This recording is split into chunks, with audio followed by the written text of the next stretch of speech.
ये जो फ़ोटो है ये है बॉक्साइट माइन मतलब पृथ्वी के अंदर से क्रेन्स के द्वारा बॉक्साइट जो है निकाला जा रहा है। तो इसमें है dig a little deeper, locate the mines of bauxite on the physical map of India. तो फिज़िकल मैप ऑफ इंडिया में बॉक्साइट की माइंस हम जहाँ देखते हैं, हमने पहले भी देखा है, फिर से देख रहे हैं। तो ये जो निशान है ये बॉक्साइट का है। तो इसमें यहाँ देखिए ये वाला है, एक है मैकला, दूसरा है अमरकंटक, तीसरा है कतनी, ठीक है, ये 4 हैं। और ये है बिलासपुर, ठीक है। यहाँ दुर्ग जो है ये स्टील का है, ये जो ट्रायंगल का है निशान आयरन और माइंस हैं, आयरन और निकलता है। तो 1 2 3 4 और ये एक है कोरापुट। ये 5 माइनिंग क्षेत्र हैं यहाँ पर, ठीक है। ये उड़ीसा में है और ये जो है ये अभी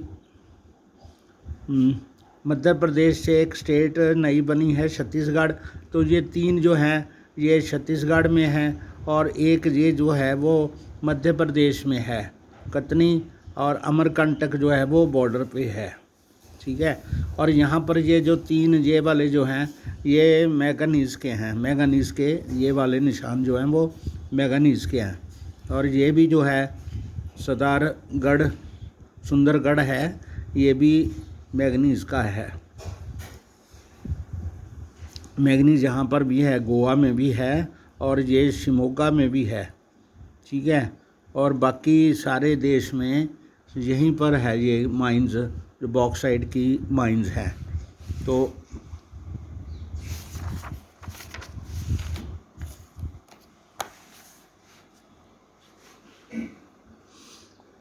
interesting fact, after the discovery of aluminium emperor Napoleon III wore buttons and hooks on his clothes made of aluminium and served food to his more illustrious guests in aluminium utensils, and the less honorable ones were served in gold and silver utensils।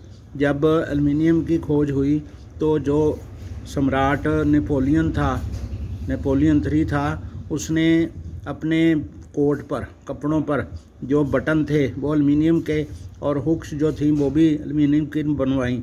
और वो अपने जो सबसे बढ़िया जो सम्मानजोग अतिथि होते थे उनको वो एल्युमिनियम के बर्तनों में खाना देता था, और जो कम ऑनरेबल होते थे उनको गोल्ड और सिल्वर के बर्तनों में खाना देता था। 30 years after this incident aluminium bowls were most common with the beggars in Paris. उसके 30 साल बाद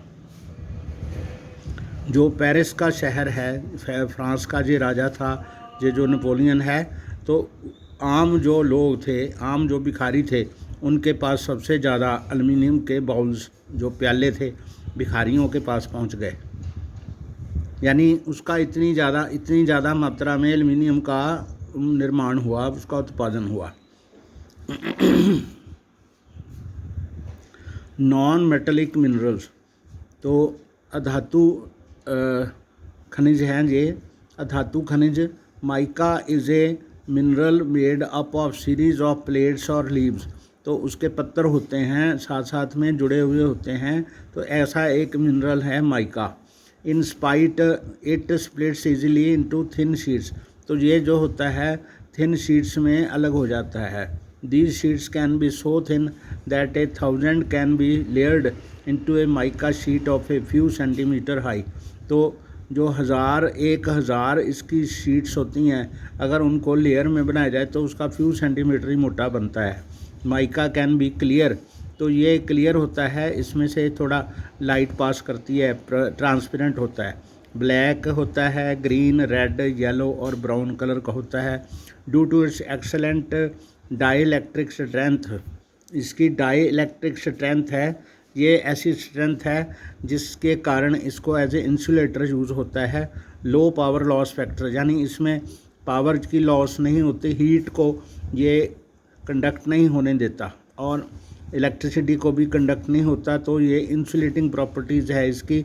and resistance to high voltage के लिए प्रति जे इसकी रेजिस्टेंस होती है।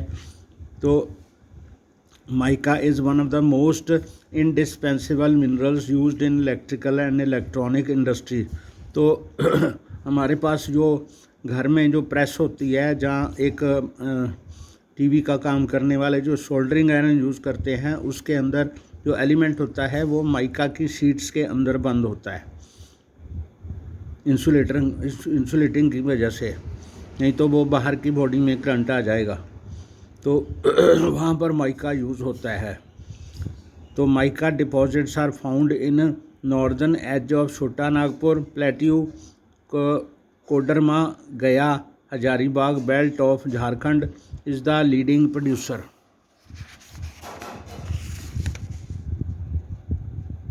ये है माइका स्टार वाला। तो यहाँ पर नेल्लूर में है और यहाँ पर है गया और हजारीबाग में है, और यहाँ पर भीवर और अजमेर में राजस्थान में पाया जाता है। भारत में सबसे ज़्यादा ये पाया जाता है अबरक जो है। रेत में इसके छोटे छोटे कण होते हैं।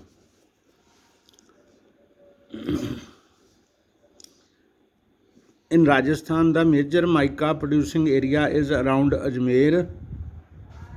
Nellore mica belt of Andhra Pradesh is also an important producer in the country. Rock minerals. Limestone is found in association with rocks composed of calcium carbonate or calcium and magnesium carbonates. तो जो ऐसी rocks होती हैं limestone की, जहाँ पर calcium carbonate और magnesium carbonate जुड़े हुए होते हैं, it is found in the sedimentary rocks. Sedimentary rocks होती हैं तलछटी चट्टानें, जो पानी से बहकर आते हैं मिनरल्स, वो ज़मीन पर जम जाते हैं तो उनकी पत्थर बन जाता है, तो उसको हम सेडिमेंट्री रॉक्स कहते हैं। वहाँ पर ये geological formation of limestone is the basic raw material for the, ये सीमेंट इंडस्ट्री में यूज़ होता है। And essential for smelting iron ore in the blast furnace.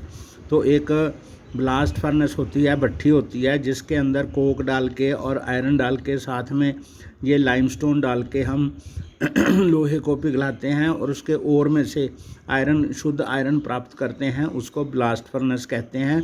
उसमें लाइमस्टोन यूज़ होता है और सीमेंट इंडस्ट्री में भी यूज़ होता है।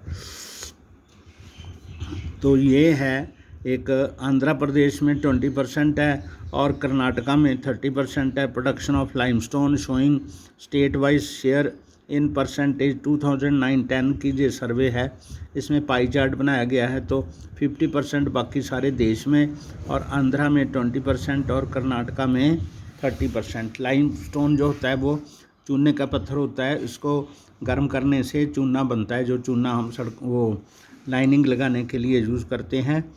तो आगे है हैज़र्ड्स ऑफ माइनिंग। तो जब ज़मीन के अंदर से हम मिनरल्स निकालते हैं, उसको माइनिंग कहते हैं। उसके कारण बहुत सारे लोगों की जान जाती है, बहुत हानिकारक भी होता है। Have you ever wondered about the efforts the minor make in making the comfortable for you, यानी हमारे लिए सुविधाजनक चीज़ें ज़मीन के अंदर से जो माइनर्स निकालते हैं वो कितना कष्ट उठाते हैं, उनका क्या योगदान है। What are the impact of mining on the health of the miners. तो ज़मीन के अंदर से अयस्क निकालने के टाइम पे जो माइनर्स होते हैं, जो वहाँ पर खनिक मजदूर होते हैं, उनकी सेहत पर क्या प्रभाव पड़ता है और हमारे एनवायरनमेंट पर उनका क्या प्रभाव पड़ता है। The dust and noxious fumes inhaled by miners make them vulnerable to pulmonary disease.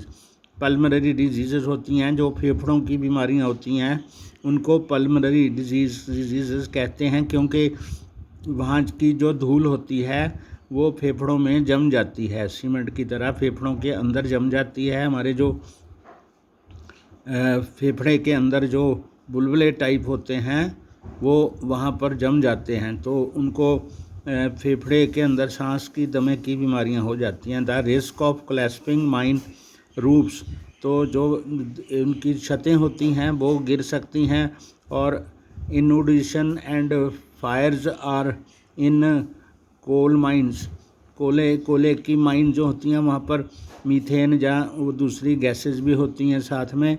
तो जब अंदर कुछ जलाते हैं तो उनमें आग भी लग सकती है। तो वहाँ पर कांस्टेंट थ्रेट होती है माइनर्स के लिए, उनके लिए ये खतरा होता है। The water source in the region get contaminated due to mining, तो माइनिंग के कारण ही जो वहाँ के पास के निकट के पानी के सोर्स जो होते हैं वो भी ख़राब हो जाते हैं। यहाँ से हम मार्बल निकालते हैं तो मार्बल को काटना पड़ता है, उस काटने की मशीन के साथ वहाँ पर बहुत सारा उसका पाउडर्ड मास जो होता है वो पानी में घुल जाता है। वहाँ पर पैरों की नालियों में वो चीज़ें जम जाती हैं पानी पीने से, वो वाला गंदा पानी पीने से। Dumping of waste and slurry leads to degradation of land, वहाँ पर जहाँ माइनिंग होती है वहाँ पर बहुत सारी जगह जो होती है लैंड होता है, ज़मीन होती है, वो ख़राब हो जाती है क्योंकि हम वेस्ट मटेरियल जो हमारे काम का नहीं होता उसको ज़मीन में दबाने की कोशिश करते हैं। Soil and increase in stream and river pollution होता है, तो झरने जो होते हैं या नदियाँ होती हैं वहाँ पर बहुत ज़्यादा पोल्यूशन होता है। तो यहाँ तक हम पढ़ेंगे आज। ये है air pollution due to generation of dust in mining area. Mining area में ये धूल बहुत होती है तो वहाँ पर बहुत ज़्यादा ये हवा का पोल्यूशन होता है।